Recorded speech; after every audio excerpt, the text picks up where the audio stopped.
మన చిన్నప్పుడు పల్లెటూరులో దొరికిన పాలు ఇప్పుడు సిటీలో దొరకటం లేదు. మా ఇంట్లో దీని గురించి మాట్లాడుకుంటున్నప్పుడు కంట్రీ డిలైట్ గురించి తెలిసి ఉన్నత ప్రమాణాలు ఉన్న ల్యాబ్స్ లో టెస్ట్ చేయించి రోజు రిపోర్ట్స్ ని యాప్ లో అప్డేట్ చేస్తారు. వాళ్ళ విధానాలు చూసి సంతృప్తి చెంది ఇలా రికమెండ్ చేస్తున్నాను.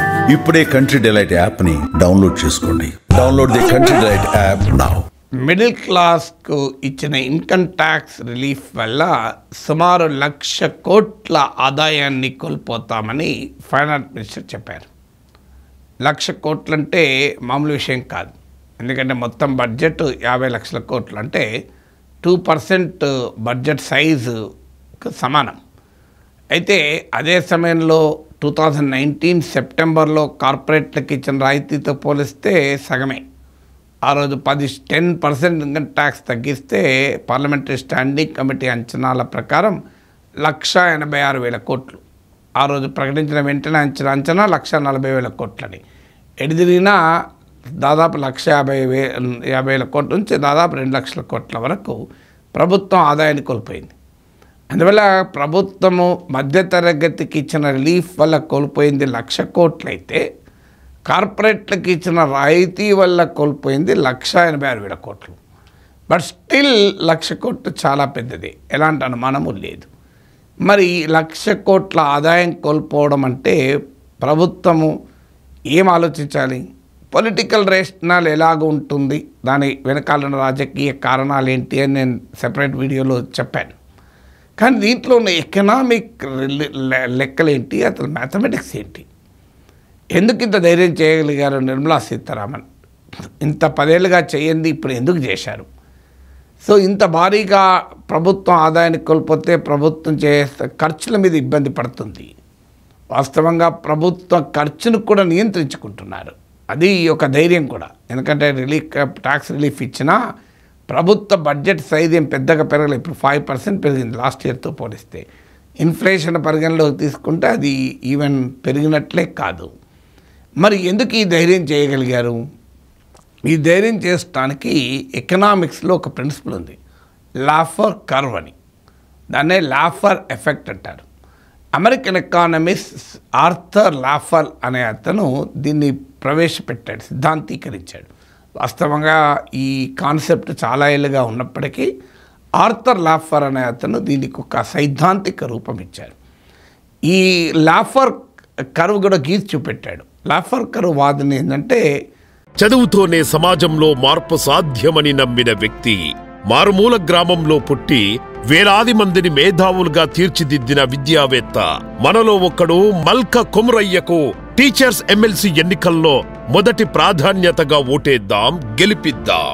ఇది ప్రభుత్వం విధించే ట్యాక్స్ రేటుకు, ట్యాక్స్ ద్వారా ప్రభుత్వానికి వచ్చే ఆదాయానికి మధ్యలోండే సంబంధాన్ని వివరించేటువంటి principle. It's a mathematical or economic equation that relates the tax rate with the tax income for the government. అంటే గవర్నమెంట్ విధించే ట్యాక్స్ రేటుకు గవర్నమెంట్కు వచ్చే ట్యాక్స్ ఇన్కమ్కు మధ్య ఏంటి సంబంధం? ఈ సంబంధాన్ని లాఫర్ ఏమంటాడు అంటే, ఆప్టిమల్ రేట్కి వచ్చాక, అంటే ఒక హయ్యెస్ట్ లెవెల్కి వచ్చాక ఇంకా మీరు కనుక ట్యాక్స్ పెంచితే ఇక ట్యాక్స్ కలెక్షన్, ట్యాక్స్ రెవెన్యూ పెరగకపోగా తగ్గే ప్రమాదం ఉంటుంది. అంటే ప్రజలు మోటివేషనే పోతుంది ఎర్నింగ్. ఇప్పుడు ఉదాహరణకు ఇవాళ మనకు 30% ఇది highest tax. Assuming that 60% 70% tax ఉందనుకుందాం, ఇన్కమ్ ట్యాక్స్. అది కూడా బ్లాక్ మనీకి అవకాశం లేని ఎకానమీ అనుకుందాం. బ్లాక్ మనీకి అవకాశం ఉన్న ఎకానమీ కనుక ఎంత ట్యాక్స్ ఉన్నా ఇబ్బంది ఏం లేదు, people know how to evade tax. కానీ బ్లాక్ మనీకి అస్సలే అవకాశం ఉండదు. కానీ ఇన్కమ్ ట్యాక్స్ 60% 70% ఉంటుంది. అప్పుడు ప్రజలు సంపాదించాలన్న కోరికనే కోల్పోతారు. ఎందుకంటే ఎంత సంపాదించినా పన్ను కింద కట్టుడే కదా, మనం ఎందుకు కష్టపడాలి అనే భావన పెరుగుతుంది.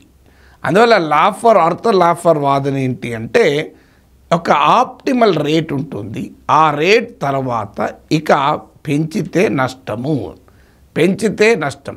మీకు ఇది చాలా చోట్ల ఈ ప్రిన్సిపల్ వర్తిస్తుంది.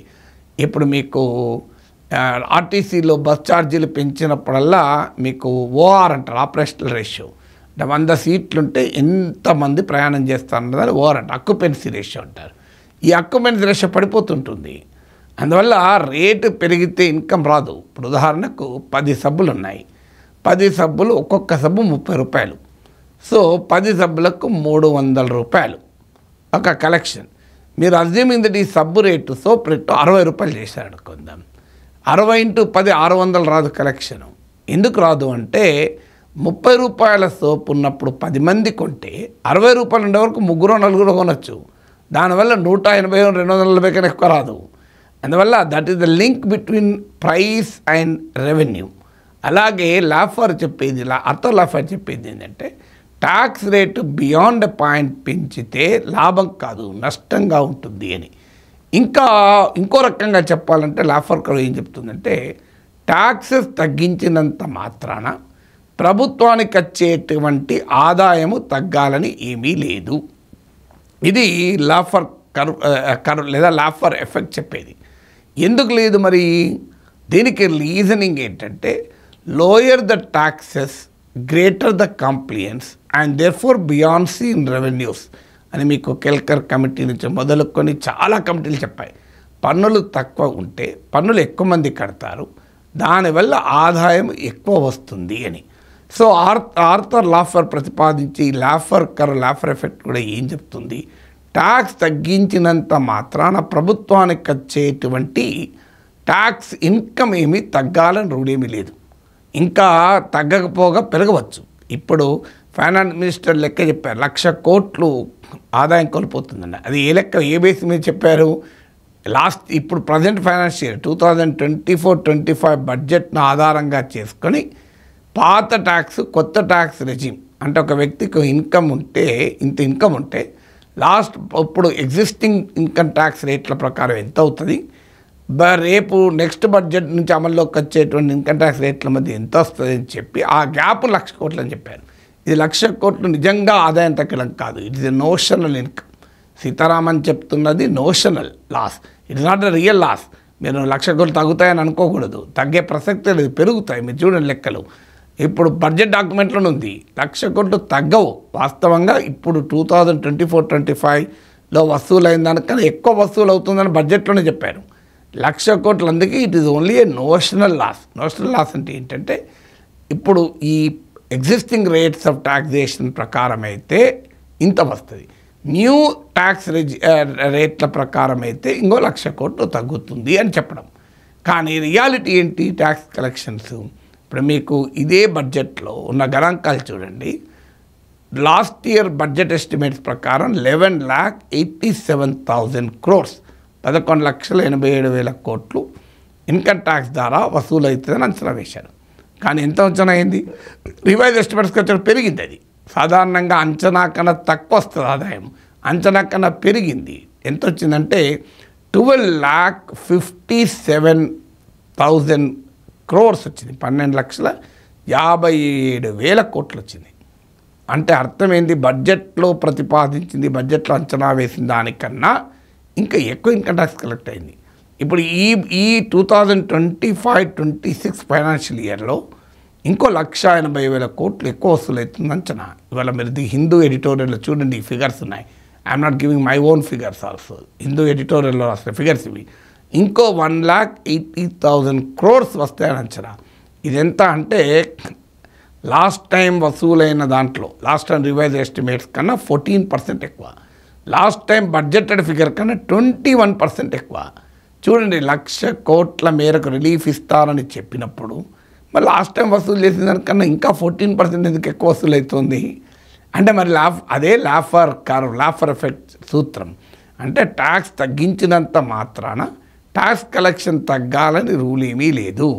ఎక్కువ మంది ఇన్కమ్ ట్యాక్స్ కట్టచ్చు. ఎకానమీ గనక గ్రో అయితే, ఇప్పుడు ఉదాహరణకు ఈ ఆదాయ పన్ను రిలీఫ్ను వస్తువుల కొనుగోళ్ళు సేవల కొనుగోలులో పెడితే జిఎస్టీ వసూలు అవుతుంది. అందువల్ల ఈ 1,00,000 కోట్లు కన్జంప్షన్గా మారిపోతే ఎంతో కొంత అందు నుంచి జిఎస్టీ వసూలు అవుతుంది. ఇప్పుడు ఉదాహరణకు నాకు 10,000 రూపాయలు ఇన్కమ్ ట్యాక్స్ రిలీఫ్ దొరికింది, నా 10,000 రూపాయలు ఇన్కమ్ ట్యాక్స్ రిలీఫ్ దొరికింది కదా అని నేను అందులో 5,000 రూపాయలు పెట్టి నేను ఉదాహరణకు హెల్త్ ఇన్సూరెన్స్ తీసుకున్నాను అనుకోండి, ఇమీడియట్గా 900 రూపాయలు వెళ్ళిపోతుంది. నాకు 10,000 రిలీఫ్ ఇచ్చారు, కానీ 900 రూపీస్ మళ్ళీ గవర్నమెంట్కి వెళ్ళిపోయింది. నేను ఇంకా 10,000 ట్యాక్స్ నుంచి ఇంకో వస్తువు రెస్టారెంట్కి పోయాను అనుకోండి, సో అక్కడ 18% నేను ఇన్కమ్ ట్యాక్స్ నేను జిఎస్టీ కట్టి ఉంటా అంటే ఆ యొక్క 2,000 రూపాయలు బిల్ అయిందంటే అలా మళ్ళీ 300 రూపాయలు గవర్నమెంట్కి వెళ్ళిపోతుంది.